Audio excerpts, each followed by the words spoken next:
الحمد لله رب العالمين والصلاة والسلام على سيد الأنبياء والمرسلين وعلى آله وأصحابه أجمعين. أما بعد، فأعوذ بالله من الشيطان الرجيم. بسم الله الرحمن الرحيم. يا أيها الذين آمنوا قوا أنفسكم وأهليكم نارا وقودها الناس والحجارة. صدق الله العظيم. غم گساران ملت، یہ احتفال محمود امت کی فلاح و بہبود کے لیے منعقد ہوا ہے. آج کے اس اجتماع مسعود میں امت کے حال زار پر آنسو بہائے جائیں گے. آج امت مرحومہ پر پھوٹ پھوٹ کر رویا جائے گا. جب تیرا نام لیجئے تب اشک بھر آوے، جب تیرا نام لیجئے تب اشک بھر آوے، اس طرح سے جینے کو کہاں سے جگر آوے. یہ میری خوش نصیبی ہے کہ اپنی قوم کا شریک حال ہوں، کہ اس کے حال زار پر میں بھی دو آنسو بہا رہا ہوں. امیر جمع ہے احباب حال دل کہہ لے، امیر جمع ہے احباب حال دل کہہ لے، پھر التفات دل دوستاں رہے نہ رہے.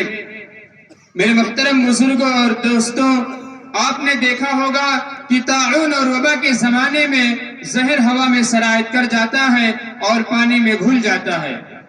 جو ہوا میں سانس لیتا ہے وہ زہر میں سانس لیتا ہے، اور جو پانی پیتا ہے وہ زہر پیتا ہے.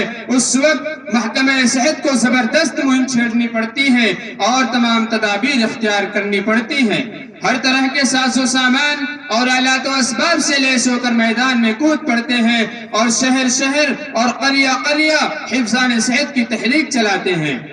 ٹھیک اسی طرح آج مسلم معاشرے میں تعاون پھیلا ہوا ہے. ہمارے ہر محلہ اور ہر خاندان کی آب و ہوا مسموم ہے. وہ کون سے زہریلے جراثیم ہیں جو ہمارے ماحول میں موجود نہیں؟ بددینی ہمارے اندر پھل پھول رہی ہے، بے حیائی ہمارے نوجوانوں کی بدولت پروان چڑھ رہی ہے، سستی اور کاہلی پر ہم فدا ہو رہے ہیں، شراب ہماری گھٹی میں پڑی ہے، قمار بازی اور حرام خوری ہماری فطرت ثانیہ بن گئی ہے، گھر پھونک کر تماشا دیکھنا ہماری علامت قرار پایا ہے. معاشرے کے فساد کے تسلسل کا یہ عالم ہے کہ صدیوں پہلے خواجہ حافظ شیرازی جیسا رند اور آزاد مزاج شاعر چیخ اٹھا کہ یہ کیا قیامت ہے، پورا عالم فتنہ و شر سے لبریز ہے.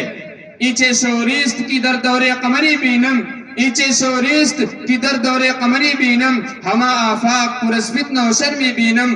میں اس دور میں یہ شور و شر کیا دیکھ رہا ہوں؟ میں دیکھ رہا ہوں کہ پوری دنیا فتنہ و فساد سے بھر گئی ہے. میرے محترم بزرگوں اور دوستو، ہیچ رحمے نہ برادر ب برادر دارد، ہیچ رحمے نہ برادر ب برادر دارد، ہیچ شفقت نہ پدر را ب پسر میں بینم. ایک بھائی دوسرے بھائی پر کسی طرح کا رحم نہیں کرتا. باپ کے اندر بیٹے کے لیے کوئی شفقت نہیں دکھائی دیتی. لطف مرنے میں ہے باقی نہ مزہ جینے میں، لطف مرنے میں ہے باقی نہ مزہ جینے میں، کچھ مزہ ہے تو یہی خون جگر پینے میں.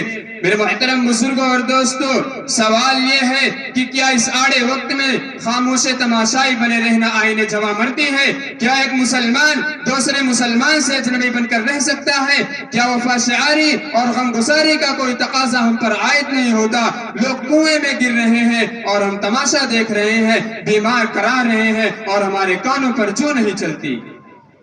سامعین کرام، مسلم معاشرے کی زبو حالی بھی عجیب و غریب ہے. اس نے عروج و زوال کا دستور بدل کر رکھ دیا ہے.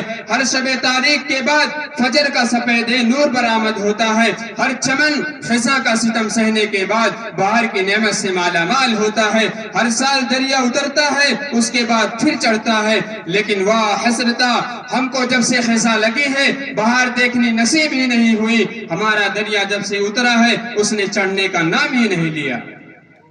پستی کا کوئی حد سے گزرنا دیکھے، پستی کا کوئی حد سے گزرنا دیکھے، اسلام کا گر کر نہ ابھرنا دیکھے. مانے نہ کبھی کی مدح ہے ہر جسر کے بعد، مانے نہ کبھی کی مدح ہے ہر جسر کے بعد، دریا کا ہمارے جو اترنا دیکھے. ہمیں سے عرضی شعور کو یاد رکھنا چاہیے کہ خود غرضی اور مفاد پرستی ناپسندیدہ خصلتیں ہیں. قرآن کریم نے یہ حقیقت کتنی بار دہرائی ہے، وَمَنْ يُوقَ شُحَّ نَفْسِهِ فَأُولَئِكَ هُمُ الْمُفْلِحُونَ. جو لوگ حرص اور خود غرضی سے محفوظ رہے وہی کامیاب ہیں. میرے محترم بزرگوں اور دوستو، یہ بات یاد رکھنے کی ہے کہ اگر معاشرے میں گناہ کیے جائیں گے، اگر ماحول میں بدعمالیاں سرزد ہوں گی تو ان کی باد سموم اور ان کی زہر سے معاشرے کو کوئی بچا نہیں سکتا۔ غور کرنے کا مقام ہے کہ جس قوم کا ایک برگزیدہ انسان یعنی حضرت علی کرم اللہ وجہہ یہ اعلان کرے کہ شراب سے مجھ کو اتنی نفرت ہے کہ کسی تالاب میں شراب کا ایک قطرہ ڈال دیا جائے اور اس قطرے سے گارا بنایا جائے اور اس گارے سے مسجد تعمیر کی جائے تو میں اس میں نماز نہیں پڑھوں گا۔ سامعین کرام، آج ہم اپنے اسلاف سے کتنے دور ہو گئے، آج ہم کتنے نازک موڑ پر آ کر کھڑے ہو گئے کہ ہمیں چمن اسلام کی کوئی ادایات ہی نہیں رہی۔ انہی چند باتوں پر میں اپنی تقریر کو ختم کرتا ہوں۔ وَمَا عَلَيْنَا إِلَّا الْبَلَاغُ الْمُبِينُ۔